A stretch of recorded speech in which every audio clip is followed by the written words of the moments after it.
ప్రభుత్వం అధికారంలోకి వచ్చిన తర్వాత జగన్మోహన్ రెడ్డి తీసుకొచ్చిన 17 మెడికల్ కాలేజెస్ని పీపీపీ విధానంలో నిర్మించి వాటిని ప్రైవేటీకరణ చేసేస్తుంది అంటూ వైసీపీ నిరసనలు వ్యక్తం చేస్తుంది. మరి ఈ క్రమంలోనే జగన్మోహన్ రెడ్డి గారే స్వయంగా 1 కోటి సంతకాలు సేకరిస్తాం, తర్వాత మేము గవర్నర్ని కలుస్తామని చెప్తున్నారు. ఇంతకీ ఈ కార్యక్రమం ఏ విధంగా సాగింది? 17వ తేదీన గవర్నర్ని కలవబోతున్నారట. కార్యక్రమం ఏ విధంగా సాగిందో తెలుసుకునే ప్రయత్నం చేద్దాం.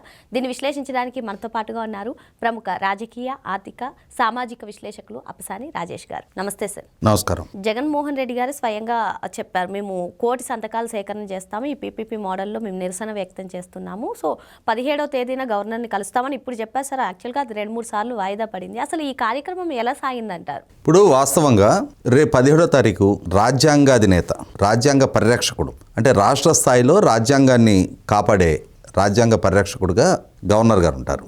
ఆ గవర్నర్ గారిని కలిసి తాము సేకరించిన 1 కోటి సంతకాలని హ్యాండ్ ఓవర్ చేస్తామంటున్నారు. ఈ సందర్భంగా మనందరి అనుమానాలు ఏంటి అంటే, ఇవాళ 175 నియోజకవర్గాల వ్యాప్తంగా ఒక అంశం గురించి ప్రభుత్వానికి వ్యతిరేకంగా ఒక నిరసన కార్యక్రమం కోసం 1 కోటి సంతకాలు సేకరించాలి అని అంటే ఆన్ అండ్ యావరేజ్ ప్రతి నియోజకవర్గంలో 57,143తో సంతకాలు తీసుకోవాలి.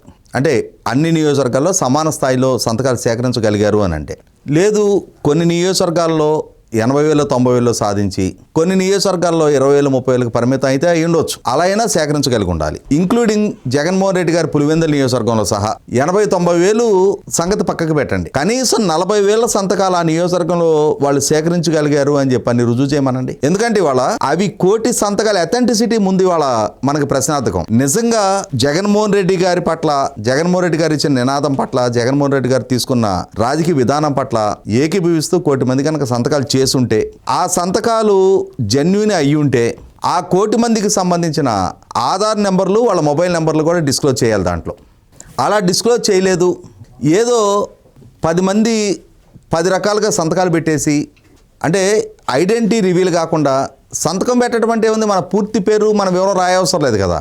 మనం ఏదో ఇట్లా 2 గీతలు గీసేసి ఇది నా సంతకం అని చెప్పొచ్చు. అవి 1 కోటి మందితో అంటే 10 మంది కూలిచైనా పెట్టేయచ్చు ఆ సంతకాలు. మనకు తెలుసు, రాష్ట్రంతో సంబంధం లేని హైదరాబాదులో ఇక్కడ సంతకాలు సేకరించారు. అంటే ఆంధ్రప్రదేశ్ రాష్ట్రంలో తీసుకున్న ఒక విధాన నిర్ణయం మీద తెలంగాణ పౌర సమాజం ఎందుకు మద్దతు తెలపాలో, ఎందుకు నిరసన తెలపాలో, ఇక్కడ వీళ్ళు మద్దతు తెలిపితే అక్కడ వనుగురే ప్రయోజనం ఏంటి, ఇక్కడ వీళ్ళు నిరసన వ్యక్తం చేస్తే అక్కడ జరిగే నష్టం ఏంటి అనేది వైసీపీ పార్టీకే తెలియాలి. కానీ ఇక్కడ కూడా సంతకాల సేకరణ అయితే చేశారు. సరే, ఇక్కడ కూడా ఒకవేళ ఆంధ్ర ప్రాంతానికి సంబంధించి ఆంధ్ర ప్రాంత మూలాలు ఉన్న వాళ్ళని ఐడెంటిఫై చేసి సంతకాలు సేకరించారే అనుకుందాం. అవి నిజంగానే 1 కోటి సంతకాలు అధికృతంగా వాళ్ళు కనుక సేకరించగలుగున్నట్టయితే వాటి అథెంటిసిటీ మాత్రం పక్కాగా నిర్ధారణ చేయాల్సిన బాధ్యత వాళ్ళదే. అలా కాదు అనంటే ఇవాళ సాక్షాత్తు గవర్నర్ గారికి తప్పుడు సమాచారం ఇచ్చినట్టుగానే పరిగణించాలి. ఎందుకంటే ఫోర్జర్డ్ సంతకాలు చేయించడం, ఫేక్ ఎలిగేషన్లు చేయడం అనేది వైసీపీ పార్టీ కొత్త ఏం కాదు. ఒక కేసు రిఫరెన్స్ మాట్లాడుకుందాం మనం. 2024 ఎన్నికలకి 1-2 సంవత్సరాల ముందు నుంచి వీళ్ళు రాష్ట్ర వ్యాప్తంగా అన్ని నియోజకవర్గాల్లో తెలుగుదేశంకి అనుకూలంగా ఉన్న వాళ్ళ ఓట్లని తొలగించాలి, వాళ్ళు వలస కార్మికులుగా ఉన్నారనో, విద్యార్థులుగా వేరే ప్రాంతాల్లో చదువుకుంటున్నారనో, ఫ్యామిలీ ఇక్కడున్న వీళ్ళు ఉద్యోగ అవసరాల రీత్యా వేరే దగ్గర ఉపాధి పొందుతున్నారనో, రకరకాల కారణాల పేరిట చాలామంది ఓట్ల తొలగింపుకి వీళ్ళు పూనుకున్నారు. అదే సందర్భంలో అసలు లోకల్గా ఎటువంటి అనుబంధం లేని వాళ్ళని, ఫేక్ ఓటర్లను చాలామంది నమోదు చేయించారు. ఇలా నమోదు చేస్తున్నప్పుడు సహజంగానే మరి ప్రత్యర్థి పార్టీ ఉంటుంది, తెలుగుదేశం పార్టీ ఉంటుంది. వీళ్ళ వైపు నుంచి అధికారులకి స్పష్టమైన సాక్ష్యాధారాలతోటి ఫిర్యాదులు చేస్తూ ఉన్నారు. సార్, ఈ తొలగింపులన్నీ వీళ్ళు ఉద్దేశపూర్వకంగా చేస్తున్న తొలగింపులు, వీళ్ళు ఇక్కడ నేటివ్ వాళ్ళే, వాళ్ళు కేవలం తెలుగుదేశం మద్దతుదారులనే లక్ష్యంతో ఒక టార్గెటెడ్గా ఈ ఓట్ల తొలగింపు జరుగుతుంది అని చెప్పని చాలా నియోజకవర్గాల్లో అధికారుల దృష్టికి సమాచారాన్ని తీసుకెళ్లారు. తీసుకెళ్ళిన వాళ్ళకి ఊడిగం చేస్తున్న అధికారులు ఆ రోజున ఈ తెలుగుదేశం లేవనెత్తిన అభ్యంతరాలను పరిగణలోకి తీసుకోవాలి. అటువంటి పరిస్థితిలో పయ్యవల కేశవ్ గారు ఆయన సెంట్రల్ ఎలక్షన్ కమిషన్ దృష్టికి స్పష్టమైన సాక్ష్యాధారాలతోటి ఈ అంశాన్ని తీసుకెళ్లారు. తీసుకెళ్ళిన తర్వాత అప్పుడు సెంట్రల్ ఎలక్షన్ కమిషను ఇంత లోపభూయిష్టంగా ఈ ఓట్ల చేర్పులు తొలగింపులు జరగటం ఏంటి, దీని మీద విచారణ చేయండి అని చెప్పని విచారిస్తే కేంద్ర ప్రభుత్వం నుంచి, కేంద్ర ఎన్నికల కమిషన్ నుంచి వచ్చి ఇక్కడ ఆ నియోజకవర్గంలో వాళ్ళ ముందున్న డేటాని బేస్ చేసుకొని విచారణ చేసి అక్కడ ఈఆర్ఓగా ఉన్న భాస్కర్ రెడ్డి అని చెప్పని అనంతపూర్ జడ్పీసీఈఓ అతను సస్పెండ్ చేశారు. అంతకంటే ముందు పనిచేసిన ఈఆర్ఓ లేడీ ఆఫీసరు ఆమె బాపట్ల హెచ్ఆర్డి సెంటర్లో ఇన్ఛార్జిగా కొనసాగుతూ ఉన్నారు, ఆమెను కూడా సస్పెండ్ చేశారు. అంటే ఒక నియోజకవర్గంలో ఈ విధమైన తప్పుడు ప్రాక్టీసెస్కి పాల్పడ్డారు అని చెప్పని 2 గ్రూప్ 1 అధికారులు సస్పెన్షన్కి గురయ్యారు. ఆ తర్వాత పర్చూరు నియోజకవర్గం శాసనసభ్యులు ఏలూరు సాంబశివరావు గారు కూడా వీటి మీద ఆయన పదే పదే ఫిర్యాదులు చేస్తున్న అధికార వ్యవస్థ పరిగణలోకి తీసుకోపోవడంతో స్వయంగా ఆయనే తన నియోజకవర్గానికి సంబంధించిన ఇష్యూస్ని కేసు రెఫరెన్స్లతోటి హైకోర్టు దృష్టికి తీసుకొస్తూ హైకోర్టులో పబ్లిక్ ఇంట్రెస్ట్ లిటిగేషన్ ఫైల్ చేశారు ఆయన. ఈ విధంగా జరుగుతూ ఉన్నాయి అని చెప్పని దాంతో హైకోర్టు అక్కడ అంటే వాళ్ళ ముందుంచిన సాక్ష్యాధారాల ప్రాతిపదికగా అక్కడ విచారణ చేయమని చెప్పని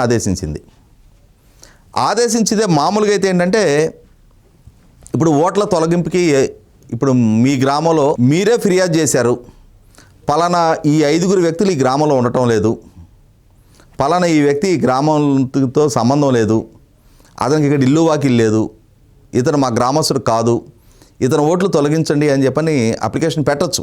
ఆ పెట్టే క్రమంలో ఏం చేయాలంటే ఒక వ్యక్తి 5 అప్లికేషన్స్ కంటే ఎక్కువ సబ్మిట్ చేయకూడదు. కానీ ఇక్కడ ఒకే వ్యక్తి వందలాది అప్లికేషన్ సబ్మిట్ చేసిన రెఫరెన్స్లు ఉన్నాయి. తర్వాత కొందరు పేరిట అప్లికేషన్స్ ఉన్నాయి. బాబు నువ్వు అప్లికేషన్ పెట్టావంటే నాకు సంబంధం లేదు సార్, నేను పెట్టలేదు, నాకు తెలీదు అంటే వేరే వ్యక్తుల పేరిట ఆ వేరే వ్యక్తుల సంతకాలు వీళ్ళే పెట్టి వాళ్ళ ఆధార్ నెంబర్లో వాళ్ళ మొబైల్ నెంబర్లో వేసేసి వీళ్ళు అప్లికేషన్లు పెట్టారు. ఇట్లా ఈ విచారణ చేసిన తర్వాత ప్రాపర్గా దాన్ని పరిశీలించుకోకుండా అక్కడ తొలగింపులు చేర్పులకి పాల్పడ్డ నేపథ్యంలో 2 తహసీల్దార్లు, 1 సిఐ, 3 ఎస్ఐలు సస్పెండ్ అయ్యారు అక్కడ. వీళ్ళకి తోడు అదనంగా బిఎల్ఓలు. అంటే ఏంటి, ఫేక్ సంతకాలు, ఎవరో ఐడెంటిటీ యూజ్ చేసి వీళ్ళు సంతకాలు పెట్టిన పర్యవసానం. అంటే స్వతహాగా వీళ్ళకి దొంగ సంతకాలు, వ్యక్తుల ఐడెంటిటీలు కాజేసి వాళ్ళ పేరిట వీళ్ళు అప్లికేషన్ పెట్టడం అనేది వీళ్ళకి అలవాటైన ప్రక్రియ. దాని పర్యవసానం వీళ్ళకి మద్దతుగా నిలబడ్డ అధికారులు బలిపశువులుగా మారారు. అంతకుముందు 2019 ఎన్నికలకు ముందు అమరావతి రాజధాని కోసం ప్రపంచ బ్యాంకు రుణం ఇవ్వాలి అని చెప్పని ఒక నిర్ణయానికి వచ్చారు వాళ్ళు. రైతుల పేరిట ప్రపంచ బ్యాంకుకి ఫిర్యాదులు పంపించారు. పర్యావరణవేత్తల పేరిట ఎన్జిటిలో రైతులు అంటే అమరావతికి వ్యతిరేకంగా కేసులు ఫైల్ చేయించారు. అంటే ఎప్పుడు ఎక్కడ వీళ్ళు ఓన్ ఐడెంటిటీ వాడరు, ఫేక్ ఐడెంటిటీలతోటి ఎవడో ఒక పనికిమలాన్ని తీసుకొచ్చి వాడొక సోషల్ యాక్టివిస్ట్గా పోర్ట్రేట్ చేస్తారు. అసలు సామాజిక స్పృహ కానీ సామాజిక బాధ్యత కానీ అసలు ఫీల్ కానీ ఎవరో ఒక చదువుకున్న వ్యక్తిని తీసుకొని వచ్చి అసలు అతనంతటి గొప్ప సామాజిక స్పృహ కలిగిన వ్యక్తి లేడు అని చెప్పని అతనితో మాట్లాడిపిస్తారు. అంటే వీళ్ళ రాజకీయ అవసరాల రీత్యా ఏ స్థాయికైనా వీళ్ళు దిగజారిన నేపథ్యం కళ్ళ ముందు ఉంది. అటువంటి పరిస్థితిలో ఇవాళ అదే ఫేక్ సంతకాల బ్యాచ్ 1 కోటి సంతకాలు సేకరించాము అని చెప్పని చెప్తుంటే నాకు తెలిసి అందులో 1 లక్ష సంతకాలు జెన్యూన్ అయి ఉండొచ్చు. ఎందుకంటే ప్రభుత్వం వచ్చి సంవత్సరం 6 నెలలు కూడా కావట్లా. ఇవాళ గ్రామీణ ప్రాంతాల్లో సహజంగా ఏ గ్రామంలో అయినా సరే, గతంలో జగన్మోహన్ రెడ్డి పాలనా హయాంలో అయినా ఇవాళ ఎన్డీఏ కూటమి పాలనా హయాంలో అయినా సరే, ప్రజలు కొత్తగా అధికారంలోకి వచ్చిన పార్టీతోటి ఘర్షణపూరిత వాతావరణాన్ని వాళ్ళు కోరుకోరు. కారణం ఏంటంటే మెజారిటీ ప్రజలు వెల్ఫేర్ స్కీమ్స్ పరంగానో ఏదో ఒక అవసరం రీత్యా అధికారంలో ఉన్న వాళ్ళతోటి చేరువుగా ఉండాలని కోరుకుంటారు. వాళ్ళతోటి తమ పనులు చేయించుకోవాలని కోరుకుంటారు. ఓడగొట్టిన నాగల్ లాంటి ఈ జగన్మోహన్ రెడ్డి వీళ్ళ పార్టీతోటి అంటగాగాలని చెప్పని ఎవరు కోరుకోరు. అసెంబ్లీకే వెళ్ళరు వీళ్ళు, సమాజం పట్ల స్పందించరు, బాధ్యత లేదు. ఒక గిరిగీసుకొని ఆ గిరిగీసుకున్న ప్రపంచంలోనే వాళ్ళు వాళ్ళ కోటరీతోటి మాత్రం చలామణయ్యే ఇటువంటి వాళ్ళని నమ్ముకొని ఇవాళ తమ ఐడెంటిటీ రివీల్ చేసుకొని ఇవాళ అధికార పార్టీకి మనం ఎందుకు టార్గెట్ కావాలి అన్న ఆలోచన సామాన్య ప్రజానీకానికి ఉంటుంది. అటువంటి ఇప్పుడు సామాన్య ప్రజానీకం వీళ్ళకి అనుకూలంగా సంతకం చేయదు. కారణం ఏంటంటే అసలు కాంట్రడిక్షన్ ఇంకోటి ఉంది ఇక్కడ. ఇవాళ పీపీపీ విధానాన్ని ప్రైవేటైజేషన్ చేస్తున్నారు అని చెప్పని జగన్మోహన్ రెడ్డి చాలా పెద్ద ఎత్తున విమర్శలు చేస్తున్నాడు. వాళ్ళ మీడియాలో ప్రచారం చేస్తున్నారు. ఈ కోటికేల సంతకాల సేకరణ ప్రారంభిస్తున్నారు. రేపు కోర్టుకు వెళ్తామని కూడా అంటున్నారు. అయితే ఇక్కడ గమనించుకోవాల్సింది ఏంటి అంటే ఇవాళ ప్రభుత్వం పబ్లిక్ ప్రైవేట్ పార్ట్నర్షిప్తో మేము నిర్మాణం చేస్తామని చెప్పని బాహాటంగా ఒక పాలసీ తీసుకొని దాంట్లో 50% సీట్లు కన్వీనర్ కోటాలో ఉంటాయి, 50% మేనేజ్మెంట్ అండ్ ఎన్ఆర్ఐ కోటా కేటాయిస్తామని చెప్పని వాళ్ళు తీసుకున్న పాలసీ అది. కానీ జగన్మోహన్ రెడ్డి ఇదే కాలేజీని నేను ప్రభుత్వ రంగంలో నిర్మాణం చేస్తున్నానని చెప్పి అందులో అంటే ప్రభుత్వ రంగంలో నిర్మాణం చేసే కాలేజీల్లో 50% సీట్లు మేనేజ్మెంట్ అండ్ ఎన్ఆర్ఐ కోటా కేటాయింపులు చేసిన నేపథ్యం జగన్మోహన్ రెడ్డిది. 2023 జూలై 19వ తారీఖు రోజు జియో నెంబర్ 107 అండ్ 108 అతని హయాంలోనే రిలీజ్ అయినాయి. వాటికి సమాధానం చెప్పలేడు. ఎందుకంటే ఈరోజు దాకా భారతదేశ వ్యాప్తంగా ప్రభుత్వ రంగంలో కొనసాగుతున్న ఏ సంస్థలో కూడా మేనేజ్మెంట్ అండ్ ఎన్ఆర్ఐ కోటా ప్రవేశపెట్టిన నేపథ్యమే లేదు. అటువంటి ఆలోచన చేసి జీవో ఇచ్చి దాని ఒక పాలసీగా ఇంప్లిమెంట్ చేయడానికి ప్రయత్నం చేసిన వ్యక్తి జగన్మోహన్ రెడ్డి. అటువంటి జగన్మోహన్ రెడ్డి ఇవాళ ప్రభుత్వ ప్రైవేట్ పార్ట్నర్షిప్లో 50% మేనేజ్మెంట్ కోటాను ఆక్షేపిస్తున్నాడు. Management quota కేటాయించడాన్ని ఆక్షేపిస్తున్నాడు. ఈ డబుల్ స్టాండర్డ్నెస్ ప్రజలకు ఒక స్పష్టత ఉంది.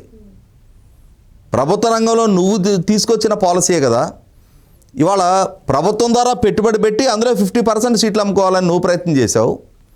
వీళ్ళు ప్రైవేట్ ప్లేయర్స్ తోటి పెట్టుబడి పెట్టించి వాళ్ళకి 50% సీట్లు కేటాయింపు చేస్తూ ఉన్నారు. ప్రభుత్వానికి ఆర్థిక భారం కావట్లేదు. నువ్వు అమలు చేయాలనుకున్న పాలసీ ఇప్పుడు కూడా అమలు జరుగుతూ ఉంది. పైగా జగన్మోహన్ రెడ్డి ఆ రోజు ప్రతిపాదించిన దాంట్లో 15% నేషనల్ పూల్ ఉండేది. ఇవాళ నేషనల్ పూల్ లేదు. మొత్తం ఉన్న సీట్లన్నీ కూడా state pool. 50% convenor quota, 50% management and NRI quota. అంటే అదనపు సీట్లు రాష్ట్ర యువతకు దక్కుతూ ఉన్నాయి. ఈ నేపథ్యంలో ఈ జగన్మోహన్ రెడ్డి ఈ డబుల్ స్టాండర్డ్ ఏంటనేది ప్రజలకు ఒక స్పష్టత వచ్చింది. ఇటువంటి పరిస్థితుల్లో నియోజకవర్గానికి 57,000 సంతకాలు నేను సేకరించుకొచ్చాను, సంతకాలు చేయించాను అని చెప్పని మీడియా ముందు ఆర్భాట ప్రచారం చేసుకుంటే సరికాదు. నిజంగానే మీకు 57,143 చొప్పున సంతకాలు చేసుంటే మీరు చిత్తశుద్ధితో అంకిత భావంతో ఇవాళ ప్రభుత్వానికి వ్యతిరేకంగా ఉద్యమించుంటే జగన్మోహన్ రెడ్డి ఏదో పిలిపించాడు కాబట్టి అని చెప్పని ఆయా నియోజకవర్గాల్లో అక్కడ స్థానిక నాయకులు ఇప్పుడు నియోజకవర్గానికి 57,142 సంతకాలు సేకరించాలనేది ఒక టార్గెట్ పెట్టారు కదా. ఏం చేస్తారు? ఆ స్థానిక ఇన్ఛార్జో మాజీ శాసనసభ్యుడు ఇప్పుడు ప్రజెంట్ ఎమ్మెల్యేని ఎవరో ఉంటారు కదా, వాళ్ళు ఏం చెప్తారు? అరే బాబు మీ ఊరి నుంచి 1000 సంతకాలు తీసుకురావాలంటారు. వాడు ఆ ఊర్లో ఉన్న స్థానిక నాయకుడు జనాల్లోకి వెళ్తే 100 సంతకాలు కూడా రావు. 4 పిల్లల్ని పిలిచారా ఈ సంతకాలు పెట్టండి రా అని చెప్తారు. ఆ పూట వాళ్ళకి ఏదో తృణో పనవో ఇస్తారు. వాళ్ళు ఆ సంతకాలు గీకేసి వెళ్తారు. ఈవెన్ ట్రాఫిక్లో కూడా నిలబడి మీరు సంతకాలు పెడితే కానీ మిమ్మల్ని ముందుకు వెళ్ళనీయం అనేది విజయనగరంలో కూడా చూసాం కదా సార్ మనం. అదే చెప్తున్నా, ఇవాళ ప్రజలు ఎందుకు ముందుకు వెళ్ళనివ్వము అంటుంటే మేము వెళ్తామంటేనే కదా వీళ్ళు ముందుకు వెళ్ళనివ్వమని అడ్డుకునే ప్రయత్నం చేసింది. అక్కడ స్థానికంగా ఉండే ఫేస్ వాల్యూ ఉన్న నాయకుడు ఉండి అతని ఆబ్లిగేషన్ని నిర్మోహాటంగా తిరస్కరించడానికి పరిస్థితిలో కొద్దిమంది సంతకాలు పెట్టవచ్చు. వాళ్ళ పార్టీకి గట్టిగా లాయల్గా ఉండి ప్రభుత్వంతో ఎట్టి పరిస్థితుల్లో మేము రాజీ పడము అనుకునే వాళ్ళు కొద్దిమంది సంతకాలు పెట్టవచ్చు. కానీ ఈ కోటి సంతకాలు అనేది 100% ఒక ఫ్యాబ్రికేటెడ్ రికార్డు తీసుకొని జగన్మోహన్ రెడ్డి గవర్నర్ సమక్షంలోకి రాబోతూ ఉన్నారు.